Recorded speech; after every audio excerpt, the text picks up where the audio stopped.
안도현입니다. 이렇게 저를 이렇게 불러주셔서 감사드리고요. 이게 첫 번째 제가 시작해서 좀 약간 부담도 되고 하는데 일단 제 화면을 공유하고 시작하겠습니다. 저 화면 공유한 거 다 보이죠? 예, 그럼 시작하겠습니다. 제가 이제 처음 이제 맡은 제목은 환경단체는 왜 원자력을 싫어할까로 이제 제가 그 강의 제목을 이제 의뢰받았고요. 예, 그래서 이제 저는 이제 커뮤니케이션 전공이기 때문에 이것을 일단 소통의 실패와 어떤 성공의 관점에서 접근을 하겠습니다. 그러니까 제가 얘들 이제 강의를 시작할 때 이 애쇼부터 시작하는데 이제 그 이유는 애쇼의 착시가 유명하기 때문입니다. 그래서 이거는 애쇼가 자신의 그 초상화를 이렇게 구에다가 그린 것인데요.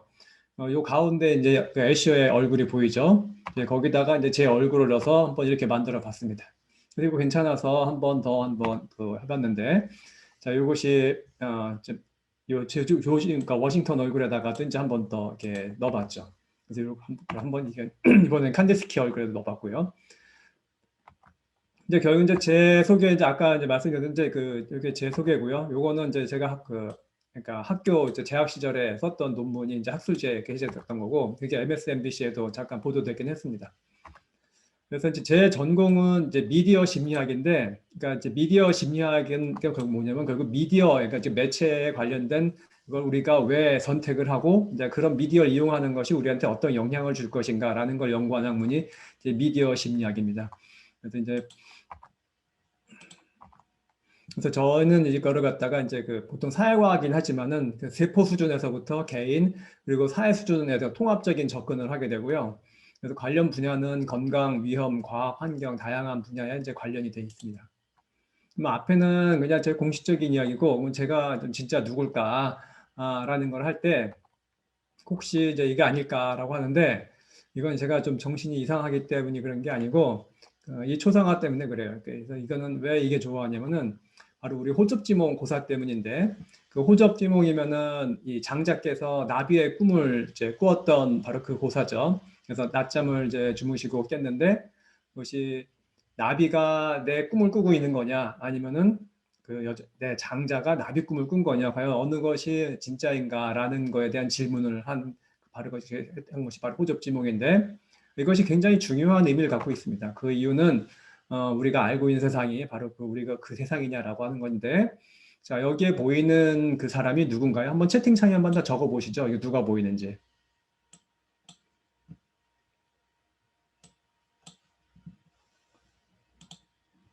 그렇죠. 예.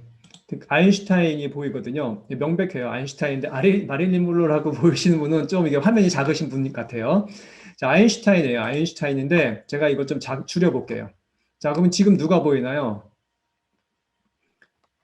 더 작게 해볼게요. 예.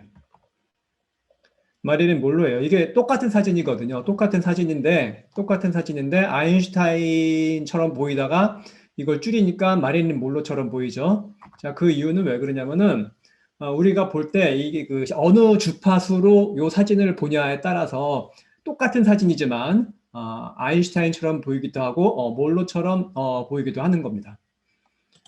이게 중요한 이유는 우리가 눈에 보이는 것은 어떤 그 관점에 따라서 상당히 달리 보일 수 있다는 것인데 자 이게 우리가 그 공중에 떠 있는 것처럼 보이죠. 이 글자가 이제 사실은 이거거든요.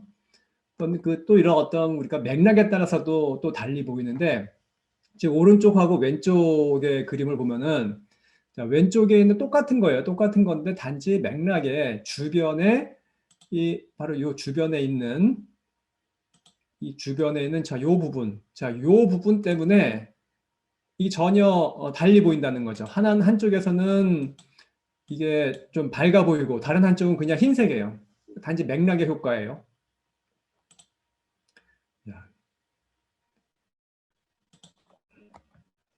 또 하나 우리가 거시로 볼 거냐 미시로 볼까 하는데 자 이번에는 역시 또 마릴린 monroe가 보이는데 자 이건 우리가 거시로 봤을 때 이 똑같은 사진을 한번 우리가 미시로 들어가 보겠습니다. 자 미시로 들어가면은 이 마오쩌둥입니다. 자 우리가 거시로 봤을 때는 분명히 마릴린 monroe지만 하나하나 미시적인 마오쩌둥이죠.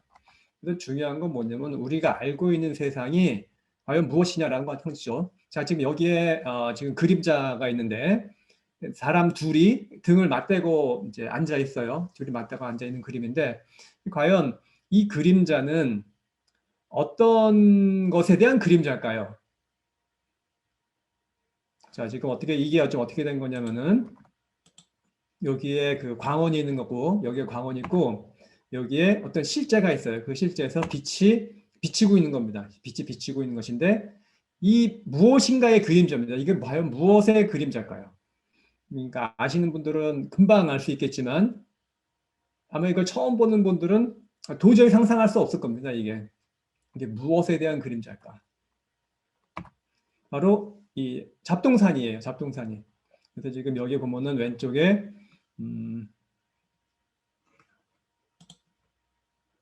여기 자 여기에 이게 광원이고요. 이게 광원이고 이 빛이 이렇게 비치는 겁니다. 이렇게 비치는 거예요. 그래서 결국은 우리가 알고 있는 것은 바로 이것이 실제고 이게 바로 우리가 알고 있는 세상이라고 할 때 우리가 알고 있는 것은 그 세상 그 자체, 온전한 그 자체가 아니라 그 세상의 한 특정 측면이 우리 마음속에 비친 그림자라고 하는 거죠. 바로 우리가 알고 있는 것은 실제 그 자체가 아니라 바로 환상이에요. 환상. 이것을 인정하는 게 굉장히 중요합니다. 왜냐면 우리가 알고 있는 게 그 실제 그 자체가 아니라 우리 마음속에 비친 그림자라고 하는 것. 예, 이게 굉장히 중요하죠. 근데 사람들이 상당 부분 이걸 인정하기가 쉽지는 않습니다. 예, 그럼에도 불구하고 우리는 이걸 이해해야 되는 거죠. 그래서 제가 이제 좋아하는 이제 사진이 바로 이건데 우리가 알고 있는 그 말의 모습이 바로 그림자입니다.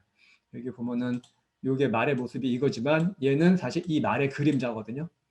그래서 우리가 알고 있는 것이 어떤 그 실제에 대한 어떤 그림자라고 하는 것 이것이 굉장히 중요한데 이제 그에 대한 어떤 잘 보여주는 그 사례가 이제 매트릭스 영화예요. 매트릭스 영화에서 보면은 이제 그런 얘기를 하죠. 너 파란 약을 집을 거냐, 빨간 약을 집을 거냐. 그래서 파란 약을 집으면은 그냥 여기서 끝나는 거에서 그냥 너의 환상 속에서 믿고 싶은 대로 믿고 사는 거고, 빨간 약을 집는다면은 이제 진실의 세계로 들어가는 거죠. 그게 이상한 나라를 남는 거서 이 토끼굴에 얼마나 깊은지 보여주겠다라고 하는 건데, 그래서 결국은 이제 그 빨간 약을 선택해서 깊은 토끼굴로 들어가게 됩니다. 이게 왜 토끼굴이냐면은 이상한 나라의 앨리스에서 이제 갖고 온 그 모티브가 되기 때문인데요. 그래서 여기 이제 시작을 우리가 크게 이제 세 부분으로 할 텐데 하나는 우리가 지각하는 세상은 실제인가? 그다음에 소통은 왜 하고 어떻게 하나? 그래가면 실패하는 소통과 성공하는 소통 세 가지로 구분해서 하겠습니다. 그래서 우리가 지각하는 세상은 실제인가라고 하는 것은 앞에 우리 착시 현상을 통해서 우리가 알고 있는 세상은 세상 그 자체가 아니라 우리 마음속에 비친 그림자라고 하는 것을 우리가 착시를 통해서 우리가 보여줬습니다. 이거는 우리가 부정할 수 없는 사실이에요. 우리가 알고 있는 세상은 그 세상 자체가 아니라 그 마음속에 비친 그림자라고 하는 거죠. 그러면은 이 빛에 해당하는 것, 우리는 세상을 우리 마음속에 비치는 그림자가 바로 무엇일까라고 하는 거죠. 어떤 광원이 있길래 우리 마음속에 이 그림자를 비치게 하는 것일까라고 했을 때 바로 감정이란 감정. 우리는 세상을 볼 때 감정이라는 렌즈를 통해서 세상을 봅니다. 그래서 우리가 느꼈다라고 하는 거는 우리가 알아서 세상을 느끼는 게 아니고 느꼈기 때문에 세상을 아는 겁니다. 우리가 느꼈기 때문에 세상을 안다는 거죠. 우리가 화가 났기 때문에 지금 어떠한 내 주변에 누군가 내 권리를 침해하고 있다라는 걸 우리가 아는 거고, 우리가 공포를 느끼기 때문에 내 어떤 뭔가 위험이 왔다는 것을 안다는 거죠. 바로 이게 굉장히 중요한 건데 우리가 바로 감정의 렌즈를 통해서 세상을 본다는 건데 이제 그 이유는 바로 감정의 기능에 있어요. 감정의 기능은 뭐냐면은 바로 가치의 지표입니다. 이걸 예를 들어서 우리가 커먼 커런시 공동통화라고 하는데 이 공동통화라고 하는 거는 통화인데 널리 쓰이는 통화죠. 가장 대표적인 통화가 바로 뭐냐면은 달러예요. 달러는 전 세계에서 다 통용되기 때문에 공동통화라는 거죠. 바로 그것이 무엇이냐?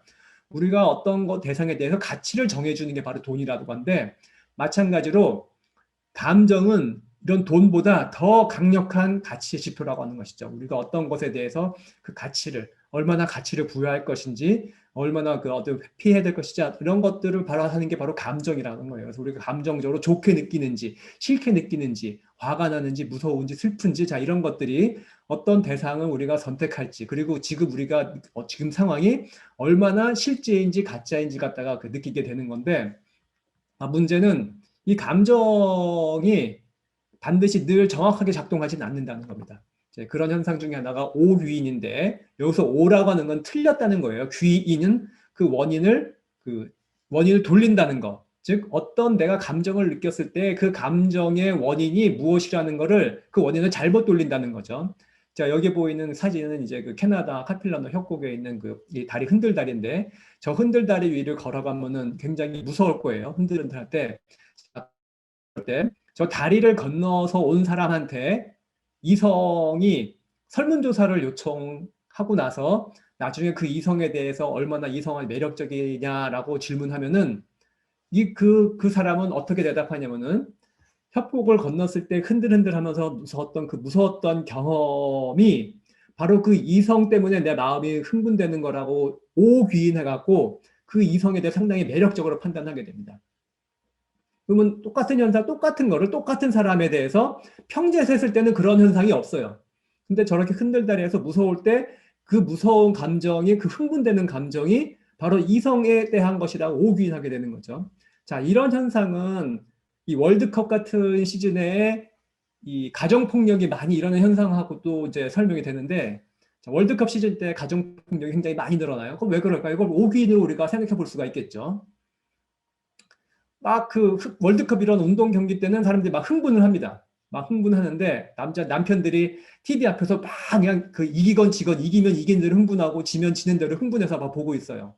자, 그런데 그 타이밍에 부인이 뭐라고 한마디 해요. 근데 뭐 좋은 소리는 안 하는 거죠. 계속 TV만 보고 있으니까.